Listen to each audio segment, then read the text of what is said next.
اهلا وسهلا البنات، مرحبا بكم مره جديده على قناه ريحان شانيل. كنتمنى تكونوا مزيان وبخير وعلى خير.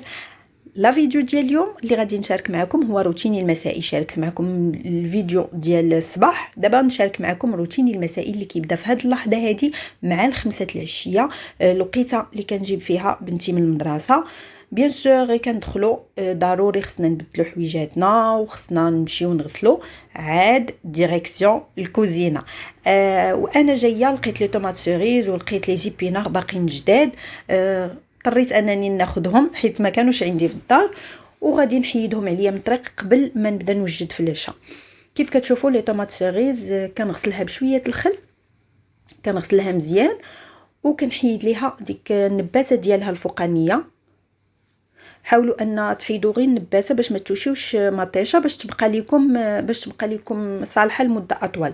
صافي وكنحطها كتسقطر. انا كتعجبني هاد المطيشه المكوره احسن من المطيشه الطويله، كتجيني هذه حلوه وكتجي في لي سالاد حسن، وما عرفتش علاش، ولكن كل واحد والذوق ديالو. صافي وغادي نخليها كتنشف في هذيك الشبيكه، وغادي ندوز لي زيبينار. انا لي زيبينار كنحتفظ غير بدوك الوريقات الفوقانيين صافي، وكنوضعهم هكا في شي بانيو، وحتى هما كنغسلهم بشويه ديال الخل. غير الا كانت فيهم شي حاجه كتحيد منهم. غير لي زيبينار كنغسلهم مزيان حيت كيكونوا عامرين شويه بالتراب، وكندير شي منديل اللي يكون نقي وكنوضعهم فيه وكنخليهم كيتسقطروا كيف كتشوفوا. وجبت معايا حتى البروكولي حتى هو، واخا كان شويه ما عجبنيش بزاف، ولكن جبته حتى هو صافي. وكنغسلو حتى هو بشويه الخل، ولكن كنخليه مرقد حيت ما غاديش نسلقو. نورمالمون مولفته نسلقو، غير هاد المره مع تابعني العشاء، داكشي علاش قلت غير نغسلو مزيان ونخليه. من بعد ما تسقطروا ليا كلشي، غادي ناخذ دي بواط هكا، غادي نفرش ليهم بابي دو كويزين العادي، وغادي نوضع فيهم لي طوماط سوريز، وغادي ناخذ اون بواط وحده اخرى غنوضع فيها لي زيبينار كيف كتشوفوا. وحتى البروكولي حتى هو غادي ندير ليه نفس الشكل، باش هذاك البابي كيخلي ان داك الماء كيشرب داك الماء وكيخليوهم صالحين لمده اطول. وصافي وغادي نوضعهم في الثلاجه، وانا تهنيت منهم. غادي ندوز دابا العشاء جبت ليه الكروفيت، والكروفيت نقيته وما سخوش عليا دوك القشور انني نلوحهم. داكشي علاش قررت انني غادي ندير جوج الوصفات، وحده غنستعمل فيها القشور وحده غادي نستعمل فيها الكروفيت. دوك القشور شنو غادي ندير بهم؟ غادي ندير بهم اون سوب، غادي نغليهم في الماء هو الاول كيف كتشوفوا. غادي نغليهم في الماء مزيان باش كيطلقوا ديك البنه ديالها. وهاد لاصوب السر ديالها كله في داك الماء ديال القشور ديال الكروفيت. فكنصحكم انكم عمركم ما ترميوه، صيبوا به المرق ديالو وصيبوا به اون سوب كتجي روعه بحال طيب فيها الكروفيت. صافي من بعد ما درت الماء كيغلي، غادي ندوز باش نحضر المكونات ديال لاصوب. كيف كتشوفوا عندي جوج بطاطات، جوج بورو، جوج كورجيت، وجوج ديال خيزو. صافي نقيتهم غسلتهم بطبيعه الحال، وغادي ندوز ناخذ طنجره. انا دائما كنطيب في هذا الحماس، كيعجبني نطيب فيه. درت فيه مغصو ديال الزبده، وضعت فيه البرو مقطع، جوج الريوس ديال الثومه. كيف كتشوفوا غادي نخلي غير ديك الزبده كدوب فيهم، و ميم طون داك البرو كيتشحر فيها. صافي على هذا الشكل هذا. من بعد ما تشحر مزيان، قطعت انايا الخضره اللي عندي كامله، قطعتها صغيوره صراحه، ما صغيوراش بزاف، غير شويه على القد ديال الطنجره ديالكم اللي غادي طيبوا فيها. وكنوضع كل شيء فوق البرو مع الزبده مع ديك الثومه كل شيء. والعطريه ما غاديش نكثر فيها العطريه، انا دائما لاصوب ما كتعجبنيش نكثر فيها العطريه نهائيا. وضعت راس المعلقه ديال البزار وشويه ديال سكينجبير، وضعت الملح دائما حسب الذوق ديالكم.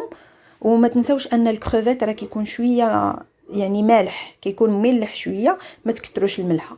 كيف كتشوفوا خلطت كل شيء، خليتهم غير تشحروا شويه وشربوا تما ديك الزبيده. وغادي نبدا نضيف في داك المرق اللي غلا فيه القشور ديال الكروفيت. ما نعاودش لكم غير الماء دابا وانا كنحط فيه، عرفتي واحد الريحه طالعه واو يا سلام. زعما كنصح اي سيده كتستعمل الكروفيت ما عمرها ما تلوح القشور ديالو، دائما تصوب بهم هاد المرق هذا. وملي كطيب كيكون طالق فيها داك لورانج ديال الكريفيت في حاله طيب فيها الكريفيت. صافي كندير القياس كيف كتشوفوا، القياس ديال الماء اللي عندي، وكنخلي الخضره ديالي كطيب حتى كتولي على الشكل هذا. هانتوما كتشوفوا تقولوا طيب فيها الكريفيت، هذاك لورانج اللي كاين الفوق هذاك راه ديال الكريفيت، والريحه واو يا سلام، زعما ما نعاودش لكم، راه السر كامل كاين في دوك القشور. صافي غادي نخليها كتبرد حيت طابت ليا الخضره، وغادي نخليها كتبرد حتى ندوز باش نطحنها. غادي ندوز دابا الوصفه الثانيه اللي غادي نرافق بها هاد لا سوب هادي. الوصفه الثانيه هي دي كيش بالكريفيت والشامبينيون. هاد لي كيش هادو كيجيو رائعين وساهلين، و او ميم طون كيجيو خفاف، اللي بغا زعما بوغ اون ريسيت العشاء كيجيو خفاف بزاف. كيف كتشوفوا غادي نحتاج ليهم حتى هما الجوج ديال البورو قطعتهم صغار، الشامبينيون طري، ما استعملت الشامبينيون اللي عنده المعلب يقدر يستعملو، انا استعملت هنا الطري كيعطي واحد البنه اكثر من الكونسير. قطعته حتى هو صغيور بحال البورو. تقدروا تستعملوا الزيتون، تقدروا تستعملوا فلفله الا بغيتوا. انا اكتفيت غير بهاد الشامبينيون والبورو حيت بجوجهم كيتواتاو بواحد الشكل رائع.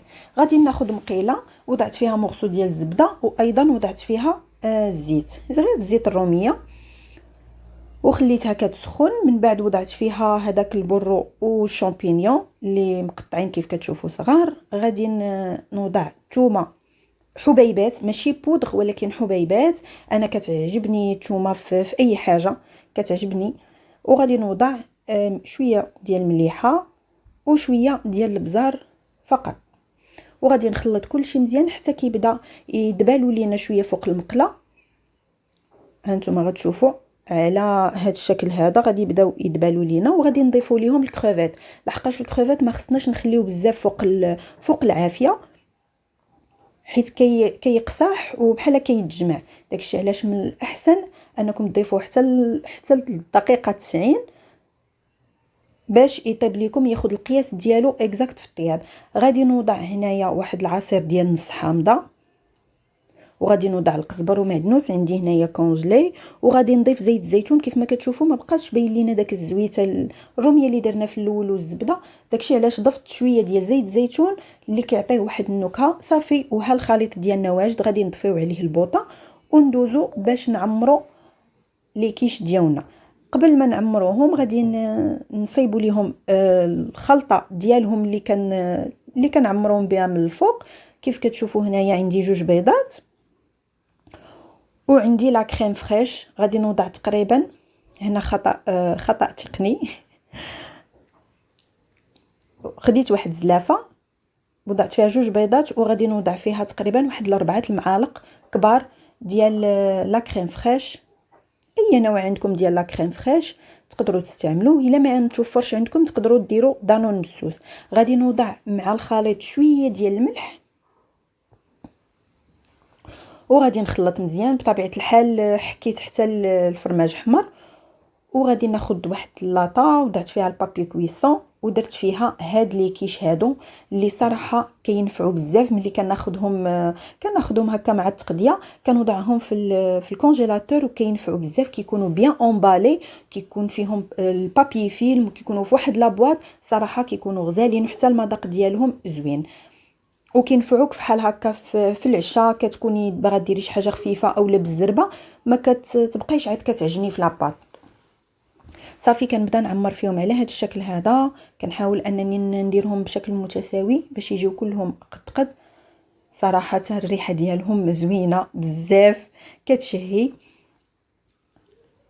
كنكون انا ديجا سخنت الفران على درجه حراره 180 باش كيسخن ليا مزيان، وغادي نوضع فوق منهم الخليط ديال البيض مع لا كريم فريش والفرomage والملح عفوا. عاد كنوضع الفرomage من الفوق وكنحطهم في الفران غير يطيب ليا داك البيض وكيذوب ليا الفرماج وكنخرجهم.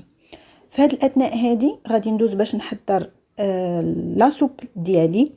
انا وضعتها في الخلاط كيف كتشوفوا. غادي نضيف عليها مورسو ديال الفرماج مثلث واحد، وغادي نضيف عليها قطات القزبر ومعدنوس. انا معروفه لي سوب كنخلط معاهم الخس والقزبر ومعدنوس. دائما كندير هاد الوصفه هادي، انا كتعجبني شخصيا، كيعجبني داكشي طري مطحون معاها صافي. وكنخلط كل شيء حتى كتولي لينا على هاد الشكل هذا. هذاك المرق اللي حنا درنا فيه القشور ديال الكروفيت كتحتفظوا به الا بقات لكم شي حاجه. الا جاتكم عاقده اكثر من القياس كتضيفوا شويه وكترجعوها فوق البوطه كتغلى، كتعصروا عليها نص حامضه، كيتواتى الحامض بشكل كبير في هاد لاصوب هادي. وكنضيف واحد 2 معالق ديال لا كريم فريش، تقدروا تستغناو عليها الا ما بغيتوهاش. في الاخر تقدروا ما ديروهاش صافي كيف شفتوا. وكنضيف هاد الكروفيت هذا اللي شحرته في المقله مع شويه الزيت، شحرته غير شويه، كنوضعوا فيها باش يبقى هكاك دي مورسو ملي كتحطيه، كيجي حتى في المذاق زوين صافي. وكنخليها حتى كتغلى فوق البوطه، غير كتطلع فيها الغليه وكتكون لاصوب ديالنا واجده. الشكل ديالها صراحه كيشهي، غير الشكل ديالها كيشهي، اما الريحه والمذاق ما نعاودش لكم يا سلام. فكان هذا هو العشاء ديال اليوم دي كيش. ها هو الشكل النهائي ديالهم، جاو على هذا الشكل هذا. ما نعاودش لكم المذاق زوين بزاف.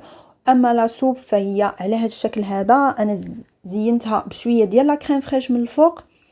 كنتمنى ان لا فيديو ديال اليوم تكون نالت اعجابكم، كنتمنى انكم تكونوا استفدتوا واخا غير شويه. كان هذا هو الروتين المسائي، ماشي ديما كيكون نفس الروتين، ولكن كل نهار ونهارو.